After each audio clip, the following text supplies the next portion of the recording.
Assalamualaikum warahmatullahi wabarakatuh. Salam, Om Swastiastu, Namo Buddhaya, salam kebajikan, salam sejahtera untuk kita semua.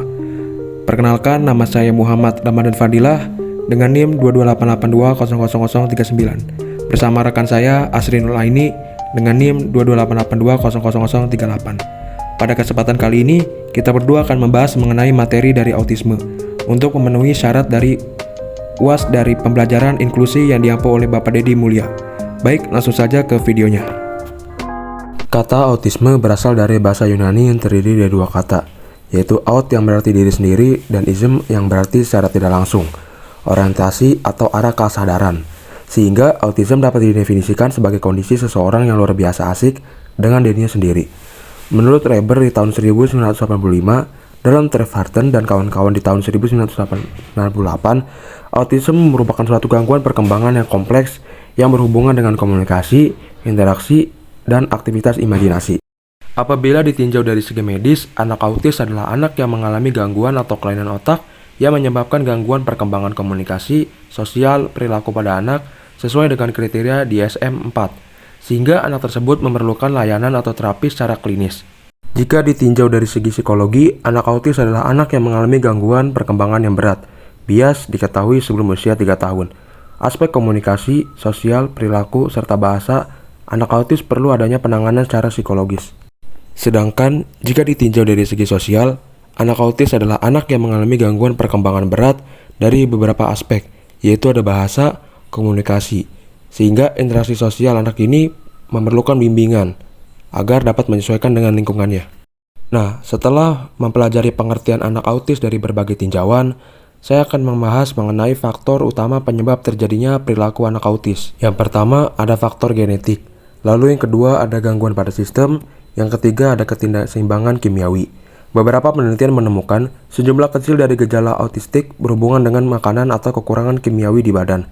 Alergi terhadap makanan tertentu seperti bahan-bahan yang mengandung susu, tepung gandum, daging, gula, bahan pengawet, dan penyedap rasa, bahkan ragi. Yang keempat adalah kemungkinan lain. Infeksi yang terjadi sebelum dan setelah melahirkan dapat merusak otak seperti virus rubella yang terjadi selama proses kehamilan dapat menyebabkan kerusakan otak. Kemungkinan yang lain adalah faktor psikologis, karena kesibukan orang tuanya sehingga tidak memiliki waktu untuk berkomunikasi dengan anak, atau anak tidak pernah dapat diajak berbicara sejak kecil. Itu juga yang dapat menyebabkan anak menderita autisme. Baik, itu saja yang dapat saya paparkan mengenai materi dari autisme. Selanjutnya saya akan serahkan kepada rekan saya Asrinul Aini. Kepadanya saya persilakan. Nah, setelah kita mempelajari faktor utama penyebab terjadinya perilaku anak autis, di sini saya akan membahas mengenai hambatan-hambatan autis. Ada beberapa permasalahan yang dialami oleh anak autis, yaitu anak autis memiliki hambatan kualitatif dalam interaksi sosial. Artinya bahwa anak autis memiliki hambatan dalam kualitas berinteraksi dengan individu di sekitar lingkungannya, seperti anak-anak autis sering terlihat menarik diri, acuh tak acuh, lebih senang bermain sendiri, menunjukkan perilaku yang tidak hangat, tidak ada kontak mata dengan orang lain, dan bagi mereka yang keterlekatannya terhadap orang tua itu paling tinggi. Anak akan merasa cemas apabila ditinggalkan oleh orang tuanya.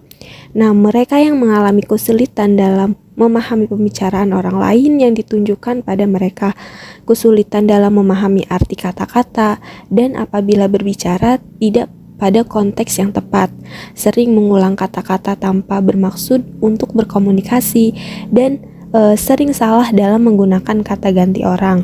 Contohnya menggunakan kata saya untuk orang lain dan menggunakan kata kamu untuk diri sendiri. Mereka tidak mengkompensasikan ketidakmampuannya dalam berbicara dengan bahasa yang lain, sehingga apabila mereka menginginkan sesuatu tidak meminta dengan bahasa lisan atau menunjuk dengan gerakan tubuh, tetapi mereka menarik tangan orang tuanya untuk mengambil objek yang dia inginkan. Mereka sukar mengatur volume suaranya, kurang dapat menggunakan bahasa tubuh untuk mengkomunikasikan, seperti contohnya menggeleng, mengangguk, melambaikan tangan, dan lain sebagainya. Jadi, anak autis memiliki minat yang terbatas. Mereka cenderung untuk menyenangi lingkungan yang rutin dan menolak perubahan lingkungan. Minat mereka terbatas, artinya mereka apabila menyukai sesuatu perbuatan, maka akan terus-menerus mengulang perbuatan itu. Anak autis juga menyenangi keteraturan yang berkelebihan.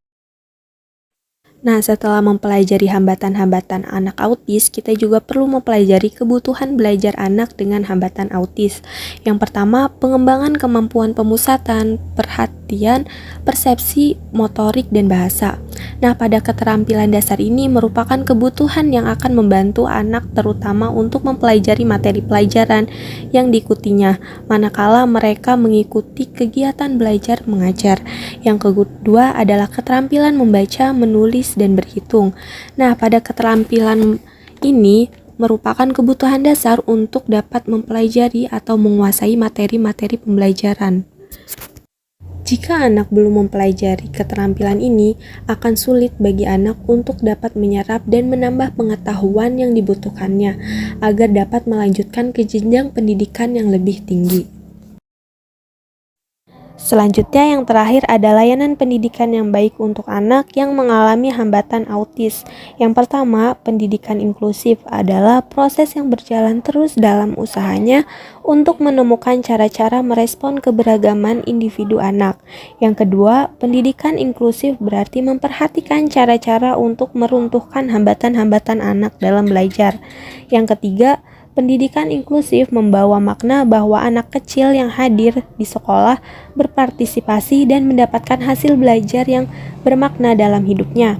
Yang keempat, pendidikan inklusif diperuntukkan utamanya bagi anak-anak yang tergolong marginal, eksklusif, dan membutuhkan layanan khusus dalam belajar.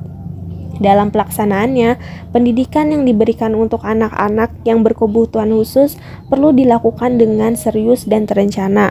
Pelaksanaan dan penyusunan program harus dirancang sedemikian rupa agar sesuai dengan tingkat pertumbuhan dan perkembangan yang dimilikinya.